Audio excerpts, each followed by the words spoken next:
La lecture est une activité très enrichissante. Personne n'osera dire le contraire. En effet, en lisant, on apprend des mots nouveaux et on découvre d'autres expressions. La lecture, c'est une manière d'élargir son esprit, c'est une rencontre avec d'autres cultures, un voyage qui vous permet de faire connaissance avec d'autres auteurs. Est-ce que la lecture est le bon moyen pour apprendre la langue française? Effectivement que c'est un bon moyen. Seulement, quelle est la méthode ou bien quelle est la meilleure méthode pour apprendre à aimer la lecture tout en apprenant la langue française? Je suis sûre qu'il y a parmi vous ceux ou celles qui ont déjà essayé. Malheureusement, sur votre bureau, il y a des livres que vous avez commencés mais que vous n'avez pas terminés. Il y a même des livres que vous avez achetés et que peut-être vous n'avez jamais commencé à lire. La lecture n'est pas vraiment une activité difficile. Seulement pour apprendre à aimer la lecture, il est crucial d'y aller étape par étape, petit à petit.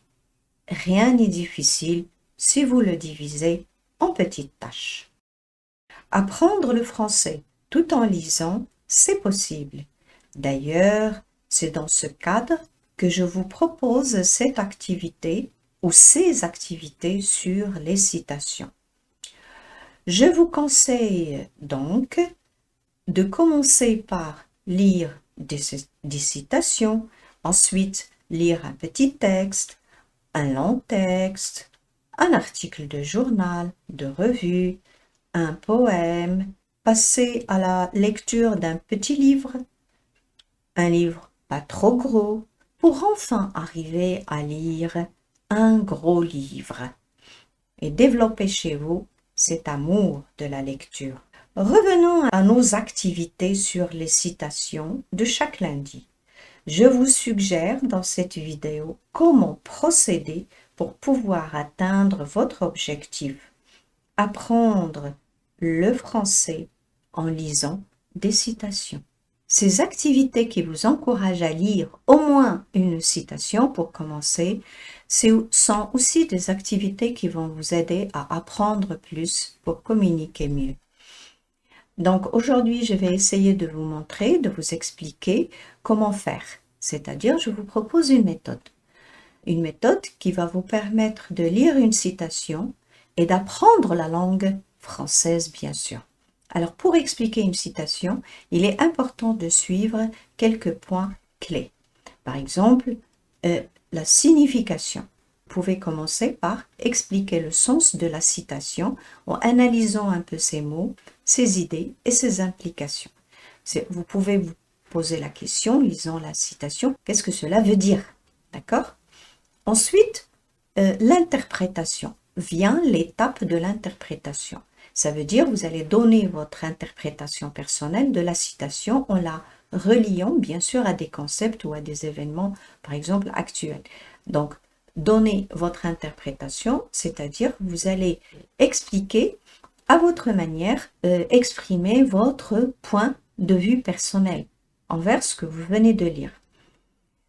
Après avoir donné votre point de vue, vous pouvez ajouter un exemple. Illustrer la citation par des exemples concrets et des situations réelles. Et enfin, une conclusion. Un petit résumé des points principaux de votre explication et éventuellement, pourquoi pas, ouvrir sur d'autres réflexions. Donc, je récapitule les différentes étapes par lesquelles vous devez passer pour expliquer une citation. Vous essayez de voir un peu ce que cela veut dire. Et puis après, vous donnez votre point de vue sur ce que vous venez de lire. Vous pouvez illustrer par un exemple et terminer par une petite conclusion. Alors, on va dire qu'en respectant ces points, vous pourrez offrir une explication claire, approfondie de la citation. Mais en plus de cela, vous aurez au moins appris des mots nouveaux, dans la citation elle-même. Vous aurez appris à parler, à communiquer, à exprimer votre point de vue, et à formuler des phrases, à utiliser ce qu'on appelle des liens logiques pour organiser tout cela. Aujourd'hui, bien sûr, je vais vous proposer l'explication de la citation que je vous ai donnée il y a une semaine. Rien n'est difficile si vous le divisez en petites tâches. C'est une citation d'Henry Ford. Qu'est-ce que cela veut dire? Voilà, je me pose la question. C'est la première étape. Hein. Qu'est-ce que cela veut dire? Cette citation veut dire que quand il faut réaliser un travail difficile, il est important de le diviser en petites parties pour le rendre facile. Très bien. Donc, chaque partie devient plus simple à faire. Par conséquent, le travail est mieux organisé, ce qui permet de se concentrer sur chaque partie et de finalement réussir à faire la tâche complète. Donc ça, c'est la première partie, l'explication. Vous venez d'expliquer la citation. Ensuite, on a dit l'interprétation. Personnellement, je suis tout à fait d'accord avec cette citation. Très bien. À titre d'exemple, là, vous annoncez l'exemple. Je peux dire que quand j'ai voulu apprendre le français, cela m'a paru difficile, donc j'ai divisé mon apprentissage en petites activités quotidiennes et régulières. Bref, cela a donné de bons résultats. Voici un exemple qui illustre ce que signifie la citation. En guise de conclusion, donc là vous annoncez la conclusion, d'accord? La fragmentation ou la segmentation du travail en petites tâches peut être une vraie source d'épanouissement et de plaisir. Donc, non seulement vous avez lu la citation, mais vous avez appris des mots, vous avez essayé de vous exprimer, de communiquer, pourquoi pas. Donc là, je conseille de faire l'exercice fréquemment.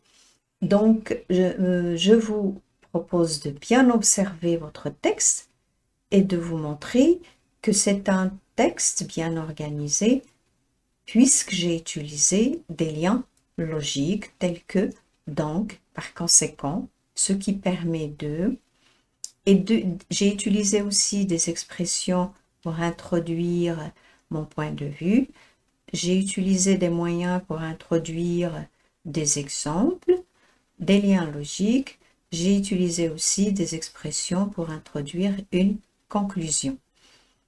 Maintenant, voyons ensemble le niveau de chacun.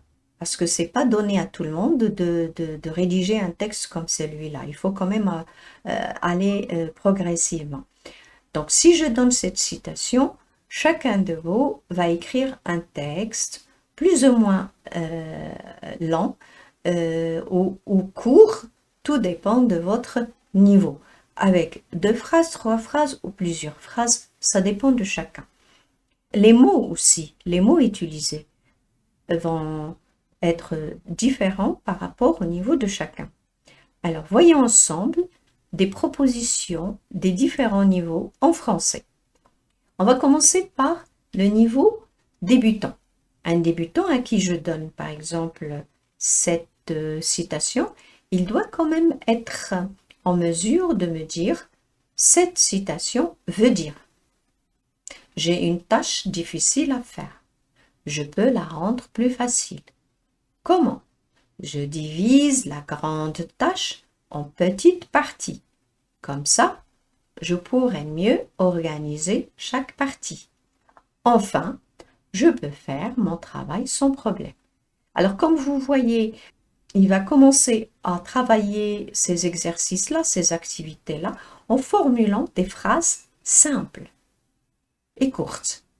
J'ai une tâche difficile à faire. Je peux la rendre plus facile. Je divise la grande tâche en petites parties.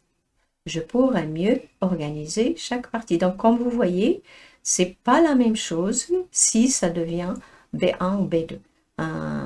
Donc, ce niveau-là, il va dire, cette citation signifie que. Déjà ici, cette citation veut dire 2 points. On n'a pas introduit la subordination, on a utilisé que des phrases simples, alors que là, on est déjà dans la phrase complexe. Cette citation signifie que si vous divisez une grande tâche en plusieurs petites tâches, plus facile à accomplir, cela vous semblera moins difficile. Donc, au lieu de faire des phrases courtes, j'ai fait une longue phrase. Des subordonnées, ça veut dire des phrases complexes. En traitant chaque petite tâche, une par une, vous pourrez progressivement accomplir la grande tâche sans vous sentir dépassé. Cela vous permettra de mieux gérer votre temps et vos efforts. Donc, comme vous voyez, ce sont les mêmes idées au fait, mais elles sont dites de manière différente. L'explication maintenant proposée par un niveau avancé C1. Cette citation souligne l'importance de la décomposition d'une tâche complexe en une série de tâches plus simples et réalisables. Donc, vous voyez déjà ici au niveau du lexique, des mots, ils sont plus soutenus, d'accord? En adoptant cette approche, la perception de la difficulté de la tâche globale est atténuée, permettant ainsi une meilleure gestion de celle-ci. En fragmentant le travail en petites unités, on facilite sa réalisation en minimisant l'effet intimidant de la tâche dans son ensemble. Alors, comme on vient de le voir ensemble, chacun de vous a un niveau qui va lui permettre au moins de produire des phrases, mais à partir d'une citation. Tout dépend du vocabulaire que vous avez, tout dépend de votre niveau, votre maîtrise de la phrase. Les idées, elles sont les mêmes, mais elles sont dites de manière différente parce que cela dépend d'abord de la maîtrise de la grammaire et la maîtrise du vocabulaire. Mais c'est toujours en commençant petit qu'on devient grand. C'est toujours en commençant petit à petit. À la fin, vous allez pouvoir être capable de vous exprimer mieux. Donc, je crois que j'arrive à la fin de cette vidéo.